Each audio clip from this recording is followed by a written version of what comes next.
हमने आपको डीके शिव कुमार की कहानी बताई। अब बारी है सिद्धारमैया की। सिद्धारमैया मुख्यमंत्री रह चुके हैं। सिद्धारमैया कुरुबा जाति से आते हैं। कुरुबा जाति ने खुलकर वोट किया है इस बार कांग्रेस को। सिद्धारमैया दौड़ में सबसे आगे माने जा रहे हैं। सिद्धारमैया की कहानी आपको बताते हैं कि वो एक बार कैसे मुख्यमंत्री की दौड़ तक पहुंचे, कैसे उन्होंने सियासत में कदम रखा और कैसे वो सियासत में लगातार आगे बढ़ते रहे और आज इस मकाम पर पहुंच गए। कभी कांग्रेस विरोध की राजनीति भी कर चुके हैं।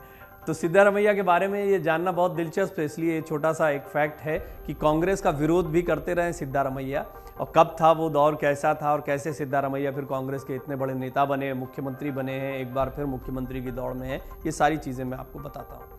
कर्नाटक विधानसभा चुनाव में कांग्रेस ने जबरदस्त जीत हासिल की है। 224 विधानसभा सीटों वाले कर्नाटक में पार्टी को 135 पर जीत मिली। 2018 में 104 सीटें जीतने वाली भाजपा महज 66 सीटों तक सिमट कर रह गई। जेडीएस के खाते में 19 सीटें गईं, उसका भी प्रदर्शन कमजोर रहा। जो अपेक्षित था 25 से 30 सीटों वाला मामला, वो देखने को नहीं मिला। फिर भी 19 सीटें आई हैं जेडीएस की। खैर, अब कांग्रेस की पूर्ण बहुमत की सरकार है। मुख्यमंत्री को लेकर जोर आजमाइश है। शिव कुमार के सिद्धारमैया दो बड़े दावेदार हैं। सिद्धारमैया दौड़ में आगे बताए जा रहे हैं, खुद भी कहते सुनाई दे रहे हैं कि ज़्यादातर विधायक चाहते हैं कि मुझे मुख्यमंत्री बनाया जाए, लेकिन दूसरे हैं प्रदेश के अध्यक्ष डीके शिव कुमार, और शिव कुमार की अपनी लोकप्रियता है। उनके समर्थक चाह रहे हैं कि वो मुख्यमंत्री बने। सिद्धारमैया के बचपन की से शुरुआत करते हैं, ज़रा उनके विषय में भी आप कुछ जान लीजिए। कांग्रेस के दिग्गज नेताओं में शुमार सिद्धारमैया का जन्म देश की आज़ादी से ठीक पहले 3 अगस्त 1947 को मैसूर में हुआ था।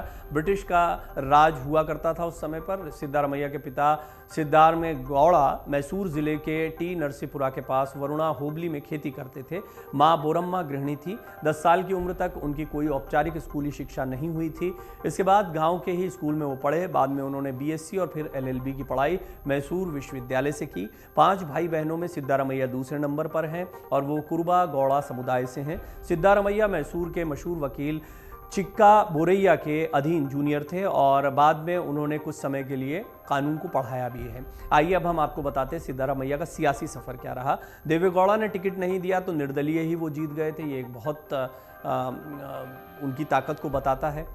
वकालत करने के दौरान सिद्धारमैया को उनके एक सहयोगी वकील नंजुंदा स्वामी ने तालुका चुनाव लड़ने की सलाह दी, और यह 1978 की बात है। 45 साल हो गए करीब इस घटना को। सिद्धारमैया ने चुनाव लड़ा और मैसूरी तालुका के लिए चुन लिए गए। सिद्धारमैया डॉक्टर राम मनोहर लोहिया के समाजवाद से प्रभावित थे। उन्होंने वकालत छोड़कर राजनीति में प्रवेश किया। साल 1983 की बात है। सिद्धारमैया बेंगलुरु में जनता पार्टी के ऑफिस के बाहर कर्नाटक की चामुंडेश्वरी विधानसभा सीट से टिकट पाने के आस में बैठे थे। उस वक्त जनता पार्टी के अध्यक्ष HD देवगौड़ा थे। देवगौड़ा ने सिद्धारमैया को टिकट देने से साफ मना कर दिया। सिद्धारमैया ने हार नहीं मानी और अपने राजनीतिक गुरु अब्दुल नाजिर साहब की सलाह पर चामुंडेश्वरी से निर्दलीय चुनावी मैदान में उतर गए। सिद्धारमैया ने साल 1983 में पहली बार निर्दलीय उम्मीदवार के तौर पर कर्नाटक विधानसभा का चुनाव जीत लिया। विधानसभा में चुनकर आए पहली बार। 1994 में जनता दल सरकार में रहते हुए कर्नाटक के उप मुख्यमंत्री बन गए। दरअसल 1994 के चुनाव में सिद्धारमैया चुनाव जीत गए और देवेगौड़ा सरकार में वित्त मंत्री बने। साल 1996 में जब देवेगौड़ा को प्रधानमंत्री बनाया गया तो सिद्धारमैया के सीएम बनने की संभावना बढ़ गई थी, लेकिन जनता दल के ही JH पटेल बाजी मार गए। हालांकि सिद्धारमैया को डिप्टी सीएम बनाया गया। 1999 में जनता दल में टूट के बाद सिद्धारमैया ने देवेगौड़ा का दामन थामा और जेडीएस से जुड़ गए। इस दौरान देवेगौड़ा ने उन्हें कर्नाटक में जेडीएस का अध्यक्ष बना दिया। इसके बाद हुए विधानसभा चुनाव में सिद्धारमैया को हार का सामना करना पड़ा, लेकिन 2004 में कांग्रेस और जेडीएस ने मिलकर कर्नाटक में सरकार बनाई। कांग्रेस के धर्म सिंह मुख्यमंत्री बने, वहीं सिद्धारमैया को डिप्टी सीएम बनाया गया। सिद्धारमैया जेडीएस के चेहरे के तौर पर तेजी से उभर रहे थे और खुद को पिछड़े वर्ग के नेता के रूप में स्थापित करने लगे। HD देवेगौड़ा के साथ विवाद होने के बाद जनता दल सेक्युलर का साथ छोड़ दिया उन्होंने और कांग्रेस का हाथ पकड़ लिया। ऐसे उनका कांग्रेस में आना हुआ। तो इससे पहले वो कांग्रेस के साथ में जब जेडीएस थी तब है, लेकिन विचारधारा के लिहाज से देखें या चुनाव लड़ने के लिहाज से देखें तो यहाँ पर जब जेडीएस से अलग हुए फिर कांग्रेस के साथ में उनका सफर शुरू हुआ। बीजेपी की विचारधारा से असहमति जताते हुए सिद्धारमैया 2006 में अपने समर्थकों के साथ बेंगलुरु में सोनिया गांधी की मौजूदगी में कांग्रेस में औपचारिक तौर पर शामिल हो गए थे।